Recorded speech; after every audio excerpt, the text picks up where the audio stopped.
अलग अलग नहीं। सर, एक सोनू मिश्रा है, ये विशिष्ट शिक्षक हैं,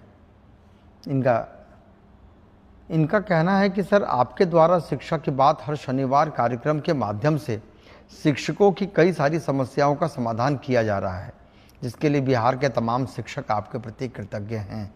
महाशय, मेरा प्रश्न यह है कि एक ही प्रवृत्ति और एक ही समान प्रक्रिया से बहाल शिक्षकों के वेतन में अलग अलग जिलों में काफ़ी भिन्नता है। आपसे अनुरोध है कि जैसे आपने विभिन्न समस्याओं का समाधान किया है, ठीक उसी प्रकार वेतन निर्धारण की समस्याओं का भी निराकरण करने की कृपा करें। देखिए, मेरी जानकारी में है ये बात कि वेतन निर्धारण में भी इश्यूज हैं, और हम लोग कोई इस प्रकार का कोई बॉडी बनाएंगे जिनको भी वेतन निर्धारण में आपत्तियां हैं वो वहाँ जाके अपील करेंगे। तो ये बात मेरे संज्ञान में है कि वेतन फिक्सेशन और वेतन का जो इसमें इश्यूज हैं ये है, क्योंकि बहुतों को केवल मूल वेतन पे वेतन मिल रहा है। ये भी मेरी जानकारी में, क्योंकि सिस्टम में दिखता है कि मूल वेतन पे आप है, लेकिन जो इंक्रीमेंट्स हैं ये सब है, ये सब नहीं लग रहे हैं। तो इसको हम लोग जैसे ही ये लोग टीचर्स ज्वाइन करेंगे अवकाश के बाद, और कुछ लोग तो नए स्कूलों में ज्वाइन करेंगे, एक बार इसको हम लोग फिर रिजॉल्व करने की कोशिश करेंगे।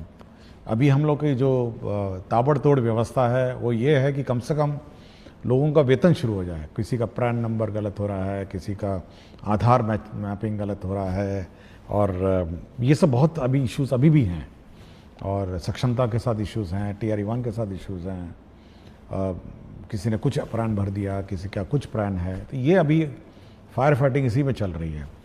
तो एक बार ये सेटल डाउन हो जाएगा तो हम इस बात का रिकैलकुलेट कराएंगे हर टीचर का कि उसका वेतन निर्धारण एग्जैक्टली करेक्ट हुआ है, उसमें क्या त्रुटियां हैं, और सुधार करके फिर उसका जो भी अरियर बनेगा हम लोग भुगतान कर देंगे। जी सर। सर, एक धीरज कुमार हैं, ये शिक्षक हैं, ये कह रहे हैं कि शिक्षा की बात हर शनिवार में आप अपनी कीमती समय निकालकर हमारी समस्याओं को गंभीरतापूर्वक सुनकर उसका समाधान करते हैं, इसके लिए बहुत बहुत धन्यवाद है। इनका कहना है कि इनका EPF की राशि वेतन मद से कटौती की गई है, परंतु EPF अकाउंट में जमा नहीं हुआ है। देखिए, मेरा समय इतना कीमती नहीं है जितना पूछा है। दरअसल ये ट्रांसफ़र के संबंध में है कि हमसे किसी ने फ़ोन पर कहा कि 70,000 रुपये दो और मनचाही जगह पर पोस्टिंग ले लो। हमने तैयारी भी कर ली थी सर, लेकिन आपने ऐसा कौन सा सॉफ्टवेयर बनाया कि खेला हो ही नहीं पाया। सर, जो कभी हुआ नहीं वो कैसे संभव हुआ, बिना पैसे का ट्रांसफ़र हो रहा है सर। देखिए, ट्रांसफ़र प्रक्रिया में जो सॉफ्टवेयर उपयोग किया जा रहा है वो फुली मतलब कोडेड है, और उसमें ना ही DO को पता चलेगा, ना ही DO के किसी कार्यालय में किसी को पता चलेगा, और ना ही जिस टीचर का ट्रांसफ़र हो रहा है उसको भी जानकारी नहीं होगी कि किस क्रम में पोस्टिंग आएगा और किस क्रम में वहाँ पर उसके स्क्रीन में DO के स्क्रीन में आएगा।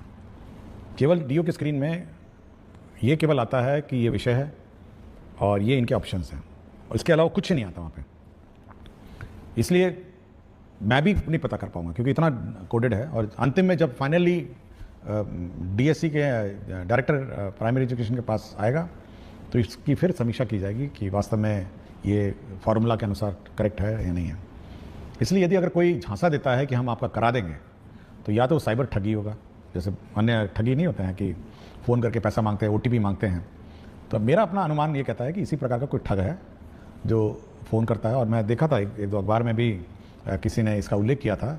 तो मैं टीचर से ये कहूँगा कि भाई आप आराम से रहिए और किसी साइबर ठग या किसी ठगों के से दूर रहें, और 20 तारीख को उससे पहले भी नहीं, 20 तारीख को आपके इनबॉक्स में आपका जो स्कूल कहाँ आवंटित है वो आ जाएगा, और छुट्टियां मना रहे होंगे टीचर, मेरा उम्मीद है। और मैं चाहूँगा कि वे खुशी खुशी अपना छुट्टी मनाएं और इस टेंशन से दूर रहें, और ठगों से जो परगला रहे हैं उनसे बचें।